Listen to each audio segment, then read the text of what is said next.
నమస్తే, welcome to our channel. నేను మీ పద్మావతి. ఈరోజు మనతో పాటు ప్రముఖ జ్యోతిష్య వాస్తు పండితులు డాక్టర్ గుండెపూడి శివసుధీర్ శర్మ గారు ఉన్నారు. మరి ఆయనతో మాట్లాడి వృశ్చిక రాశి వారికి ఎటువంటి ఫలితాలు కనిపిస్తున్నాయి అనేది తెలుసుకునే ప్రయత్నం చేద్దాం. మరి మీరు కూడా చూసేయండి. నమస్కారం గురువు గారు. శ్రీమాత్రే నమః. శ్రీ గురుభ్యో నమః. గురువు గారు, మనకి ఆదాయ వ్యయాలు అనే విషయానికి వచ్చేసరికి ఆదాయం అనగానే మనకు వచ్చే సంపాదన, వ్యయం అనేది వచ్చేసరికి మనకి ఖర్చు అవుతుంది అని చెప్తారు కదా. అంటే ఇది వాస్తవమే అంటారా, లేకుంటే ఆదాయ వ్యయాలు కావచ్చు, లేకుంటే రాజ్యపూజ అవమానాలు కావచ్చు, ఇవి వేటి పరంగా లెక్క వేయచ్చు అంటారు? నిజంగా చెప్పాలంటే మనం చిన్నప్పటి నుంచి కూడా మెంటల్గా ఫిక్స్ అయిపోయి ఉన్నాను. ఆదాయం అంటే డబ్బు, ఖర్చు, వ్యయం అంటే ఖర్చు అని. ఆదాయ వ్యయాలు అనేటువంటివి మనకి పంచాంగంలో ఇచ్చేటువంటి విధానం ఏమిటి అంటే కేవలం డబ్బు విషయం ఒక్కటి కాదు.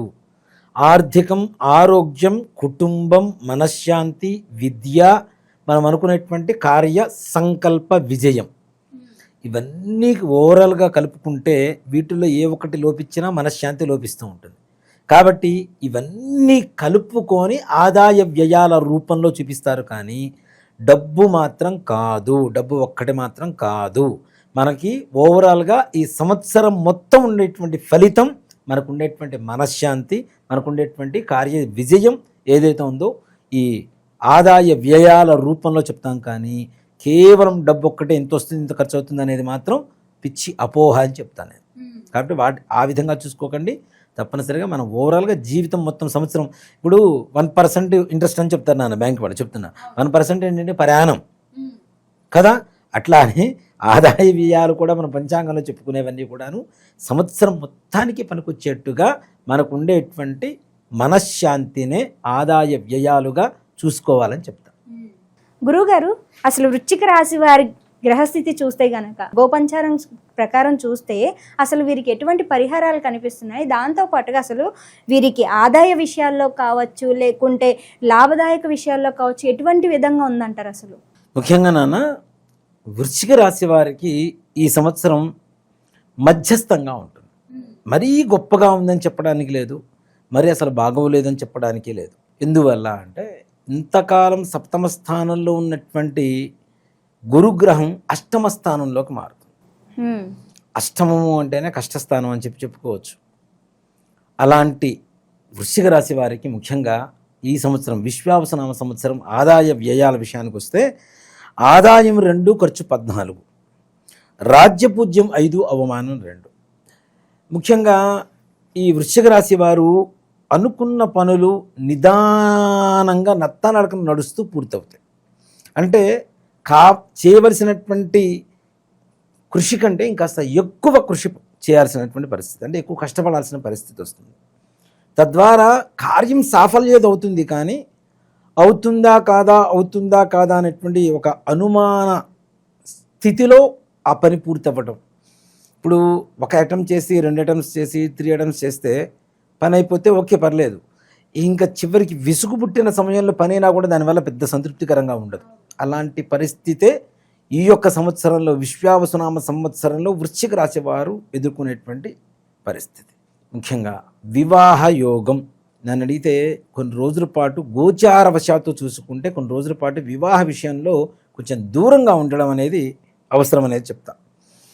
తొందరగా కుదరకపోవటం, ప్రయత్నాలు చేసి విసుగు పుట్టవటం, ఇట్లాంటివి గురుబలం విశేషంగా వివాహానికి చెప్పుకుంటూ ఉంటాం. అలాంటి గురుబలమే క్షీణ దశలో ఉన్నది. కాబట్టి వివాహ ప్రయత్నాలు అంత పెద్దగా సఫలీకృతం అవ్వడానికి అవకాశం తక్కువ. ఇక మరలా సంతాన విషయానికి వచ్చిన అక్కడ కూడా ఇదే పరిస్థితి. అంటే సంతానానికి అసలు గర్భం రాకపోవడం అనేది ఒక సమస్య అయితే, వచ్చిన తర్వాత నిలవకపోవడం అనేది కూడా ఒక సమస్యగా ఉంటుంది. అది ఇంకా బాధాకరం కదా. కాబట్టి ఇలాంటి విషయాల్లో కూడా కొంచెం జాగ్రత్త వహించడం అనేది చాలా సూచించదగినటువంటి విషయం. వ్యాపార విషయానికి వస్తే నమ్మిన వ్యక్తులు ఎవరైతే ఉంటారో వాళ్ళ ద్వారా ఎక్కువగా మోసపోయేటువంటి అవకాశాలు ఉంటాయి. వీళ్ళు ఎలా ఉంటుందంటే టెంప్టింగ్ మెంటాలిటీ. రేపు ఇప్పుడు ₹1,10,000 1,10,000 ఇస్తానంటే టక్కని ఇచ్చేస్తారు. ఆ 10,000 లాభం సంగతి తీసి పక్కన పెడితే ముందు ₹1,00,000 పోతుంది.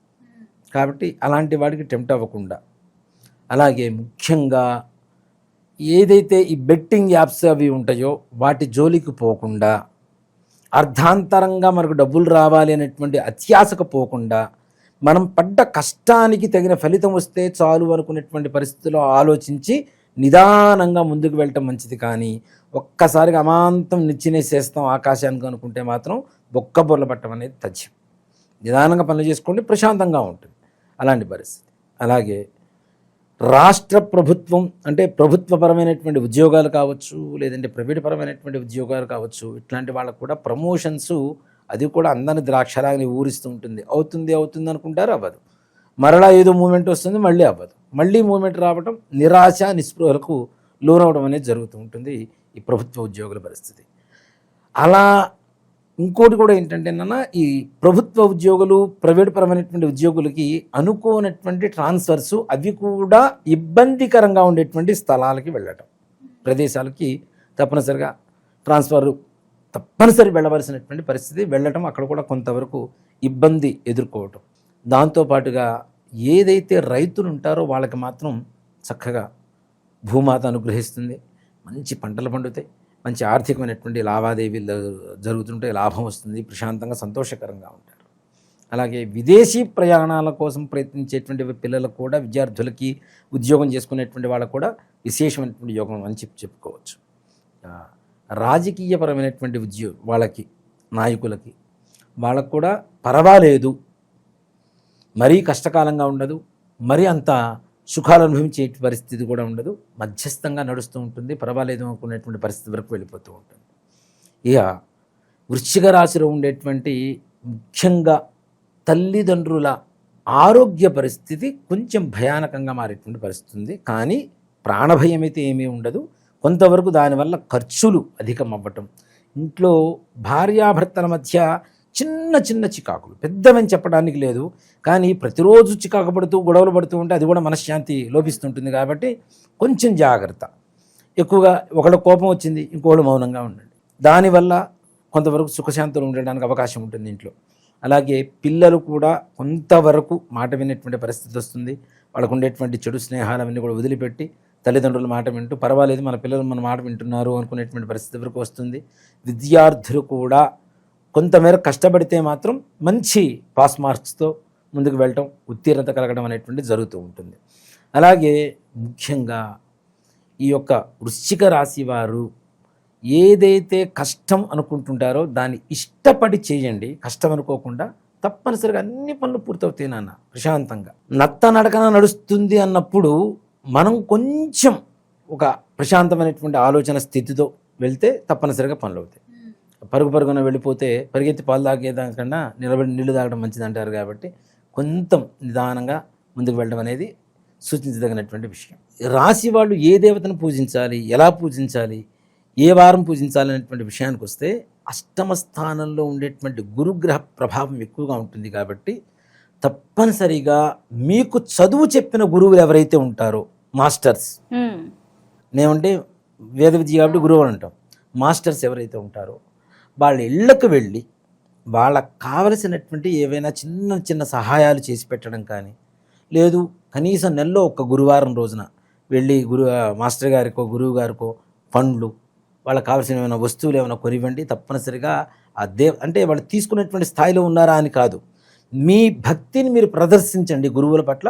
తప్పనిసరిగా గురుగ్రహ అనుగ్రహం కలగటం వల్ల ఏవైతే ఉన్నాయో కార్యాలు మొత్తం సుభిక్షంగా మంచిగా ప్రశాంతంగా జరిపేటువంటి పరిస్థితులు ఉంటాయి. తొందరపడొద్దు అని చెప్తాను. ఇది ఒక్కటి మాత్రం ఆలోచించండి, తొందరపడకండి, నిదానంగా వెళ్ళండి. గురువు అష్టమ స్థానంలో ఉన్నటువంటి ప్రభావం చేత కొంత కష్టకాలంగా ఉంటుంది. అది కూడాను మహా అయితే ఒక సెప్టెంబర్ నెల, అక్టోబర్ నెల వరకు. ఆ తర్వాత కొంత మేరకు ప్రభావం మారుతుంది, బాగుంటుంది. చాలా చక్కగా వివరించారు గురువుగారు. అయితే వృశ్చిక రాశి వారికి ఏ విధంగా ఉంటుందో పాటుగా ఎటువంటి పరిహారాలు చేసుకోవాలో కూడా చాలా చక్కగా వివరించారు, ప్రతి ఒక్కరికి అర్థమయ్యే రీతిలో. ధన్యవాదాలు గురువు. శ్రీమాత్రే నమః. శ్రీ గురుభ్యో నమః.